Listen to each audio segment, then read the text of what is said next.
Pour ma part, je traversais une période difficile de ma vie privée. À chaque pas, je croyais me heurter au mur d'un labyrinthe. L'avenir nous souriait, chacun en était convaincu à l'époque, et je me sentais encore plus misérable à me débattre seule. Mais ces jours plus ou moins chaotiques recélaient en germe une histoire qui allait changer ma vie. Un bistrot découvert par hasard et un jeu dont je fus le témoin, là encore par hasard. Ouais, voilà par où je commencerai cette histoire, qui pourrait être assez longue. Il pariait sur des chats.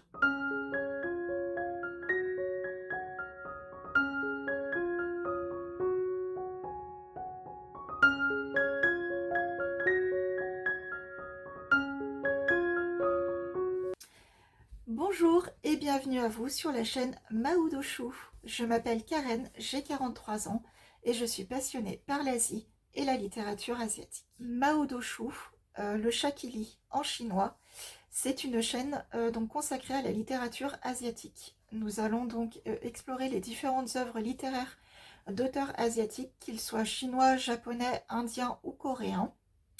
Chaque semaine, je vous ferai donc une petite vidéo de présentation d'une œuvre littéraire que j'ai vue et je vous donnerai mon avis ainsi que ma note sur ce livre. On va débuter cette première vidéo aujourd'hui par, comme vous l'avez vu, Les chats de Shinjuku de Turian Sukegawa. Alors, c'est un livre que j'ai lu, c'est le dernier livre que j'ai lu récemment, puisque je l'ai lu il y a seulement 2 jours maintenant. Et c'est un livre qui se lit très très bien, je l'ai lu d'une seule traite, pour le coup. C'est très rapide comme lecture. Il y a à peu près 200, un petit peu plus de 200 pages, 230 il me semble. Et la lecture est assez fluide, l'histoire est assez prenante. Donc je l'ai vraiment lu d'une seule traite sans aucune difficulté. Alors l'auteur est assez connu, il s'agit donc de Durian Sukegawa.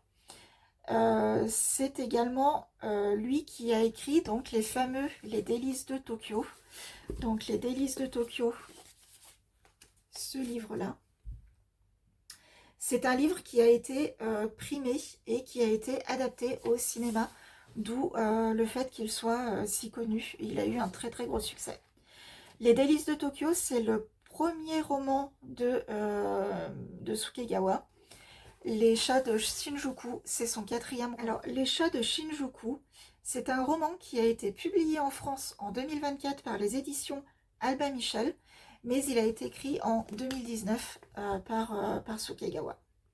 Donc, Durian Sukegawa, c'est un auteur qui est né en 1960. C'est un écrivain, chanteur et poète. Il est également actuellement professeur à l'université de Waseda à Tokyo. Il est également diplômé de philosophie et de l'école de pâtisserie de Tokyo. Donc vraiment un parcours complètement atypique. C'est un auteur qui a écrit 4 romans, donc Les Délices de Tokyo, le rêve de Ryosuke, L'enfant et l'oiseau et Les chats de Shinjuku, donc son dernier roman. Alors, Les chats de Shinjuku, c'est un livre qui va être plutôt classé dans le style de la poésie, de l'émotion et de la délicatesse. C'est vraiment un roman tout doux qui explore les émotions humaines, la société japonaise aussi, et les difficultés. On va parler de discrimination, on va parler de beaucoup de choses dans ce livre, mais c'est une lecture assez douce. Alors bien sûr, je ne vais pas vous spoiler l'histoire, mais pour pouvoir vous situer quand même le livre ainsi que le contexte, c'est une histoire qui se déroule donc à Tokyo, dans le quartier de Shinjuku, dans les années 90. Donc l'histoire a lieu dans un petit bar qui s'appelle le Kalinka, et le personnage principal c'est Yama. Donc on va suivre tout au long de ce livre l'histoire et l'évolution de Yama. Alors Yama, c'est un jeune homme de 27 ans qui est célibataire et sans enfant, et qui travaille en tant que scénariste dans une chaîne de télévision pour des émissions de variété. Donc il écrit des scripts, des émissions, il écrit des quiz, etc. pour les jeux télévisés. Alors c'est pas du tout son job de rêve, il est d'ailleurs complètement au bas de l'échelle, et il a beaucoup de difficultés pour évoluer dans ce milieu-là qui est assez délicat, qui est assez difficile, on va dire, et assez fermé. Donc, c'est quelqu'un qui est assez insatisfait de son travail. Son rêve à lui, c'était d'écrire des téléfilms, et en fait, il n'a jamais réussi à trouver un emploi dans son domaine. Donc, il a eu ce poste par hasard au cours d'une rencontre avec un personnage important qui lui a ouvert les portes de la télévision, mais c'est pas du tout son métier, le métier de ses rêves. C'est quelqu'un qui est plutôt perdu dans sa vie professionnelle. Il boit d'ailleurs beaucoup d'alcool. Et c'est au cours d'un de ses déboires, ou en tout cas d'une mauvaise journée qu'il a passée au bureau, qu'il se retrouve en fait dans les rues de Shinjuku à la recherche d'un bar pour un peu oublier ses problèmes dans l'alcool. Donc il va pousser les portes du bar de Kalinka, qui est un tout petit bar situé dans une petite ruelle à Shinjuku.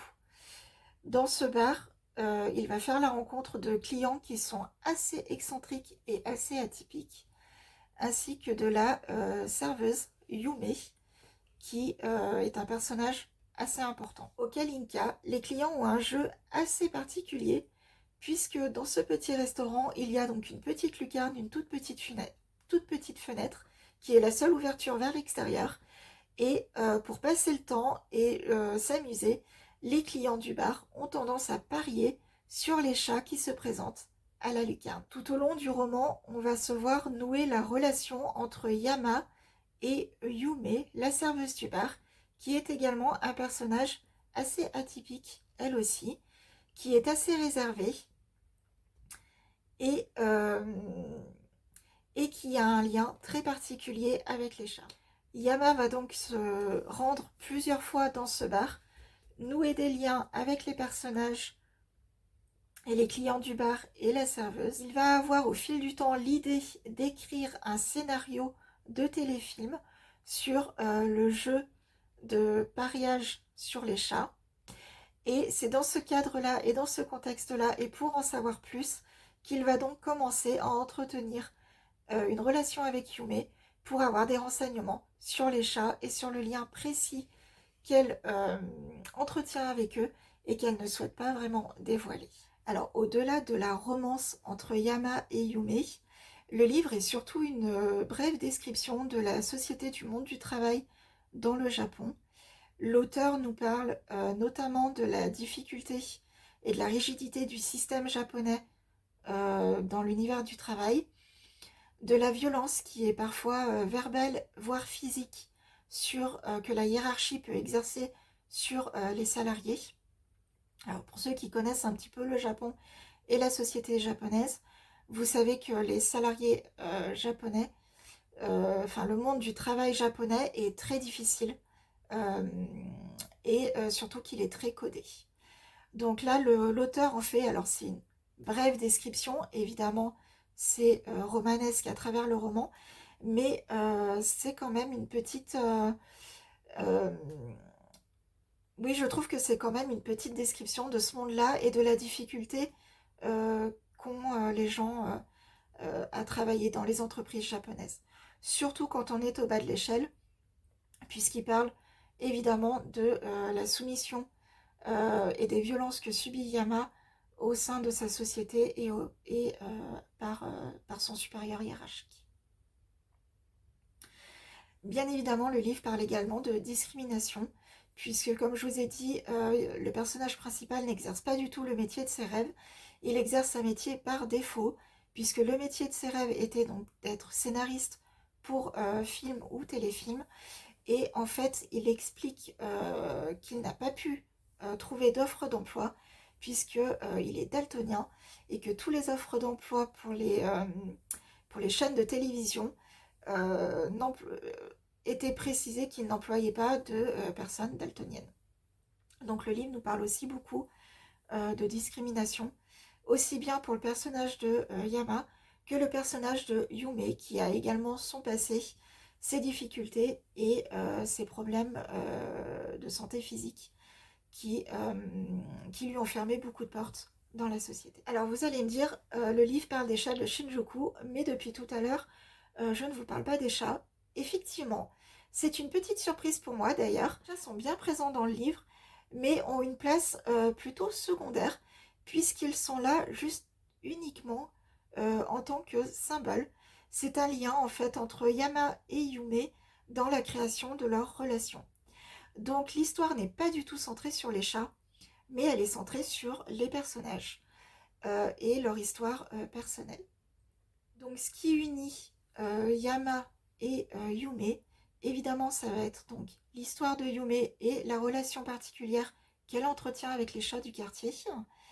Je ne vous en dis pas plus pour pas vous spoiler le livre, évidemment, mais c'est par elle que Yama va rencontrer les chats et va apprendre à les connaître.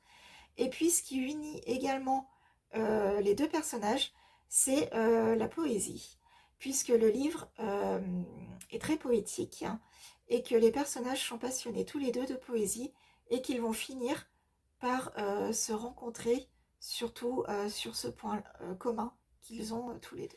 Alors ce que j'ai trouvé de super intéressant dans le livre, c'est surtout que la rencontre entre les deux personnages, entre Yama et Yume, va permettre à l'un comme à l'autre d'évoluer sur leur situation personnelle et professionnelle. Et ça, c'est assez intéressant. L'histoire de l'un et de l'autre va permettre aux deux personnages de trouver finalement un peu mieux leur voie, on va dire. Alors, c'est un livre qui est assez surprenant pour le coup, puisque la fin de l'histoire est une fin auquel je ne m'attendais pas du tout. J'ai été très surprise. Euh, donc c'était plutôt inattendu, mais assez bouleversant. Et en fait, il y a beaucoup d'émotions dans ce livre. C'est très intéressant, la vision de l'auteur sur, sur l'évolution de ses personnages et la conclusion de son roman. Alors pour ce livre, donc Les chats de Shinjuku de Dorian Sukegawa, je vais donc lui attribuer la note de 4 sur 5. Alors pourquoi 4 sur 5? C'est un livre globalement et un roman globalement que j'ai beaucoup apprécié. Je l'ai lu vraiment rapidement et franchement j'ai beaucoup aimé l'histoire. Comme je vous disais, la fin est vraiment surprenante. Moi je m'y attendais pas du tout, donc ça a été un point positif dans le roman. Maintenant, alors je vais pas dire déçu parce que c'est un grand mot, mais il m'a manqué un petit peu de chat dans cette lecture, surtout pour un livre qui s'appelle donc Les chats de Shinjuku. Le fait d'avoir les chats vraiment en second plan et qui apparaissent vraiment très peu finalement dans le livre, c'est quelque chose que j'ai trouvé un petit peu dommage. Mais bon, c'est un petit détail qui en soi n'enlève absolument rien au charme du roman. Et donc voilà pour cette petite revue sur le livre Les chats de Shinjuku de Dorian Sukegawa. J'espère que cette vidéo vous a plu. Si c'est le cas, n'hésitez pas à me soutenir en vous abonnant. La chaîne vient tout juste de démarrer, donc pour l'instant il n'y a pas grand monde. J'espère que vous allez aimer le concept. J'ai énormément de livres d'auteurs asiatiques à vous présenter, puisque j'en lis très régulièrement. Et j'avais vraiment envie de partager cette passion pour ce type de littérature avec vous. Donc n'hésitez pas à me dire en commentaire si vous aussi vous avez lu le livre, comment vous l'avez trouvé, qu'est-ce que vous en avez pensé. Et, et je vous dis à très bientôt pour une nouvelle vidéo.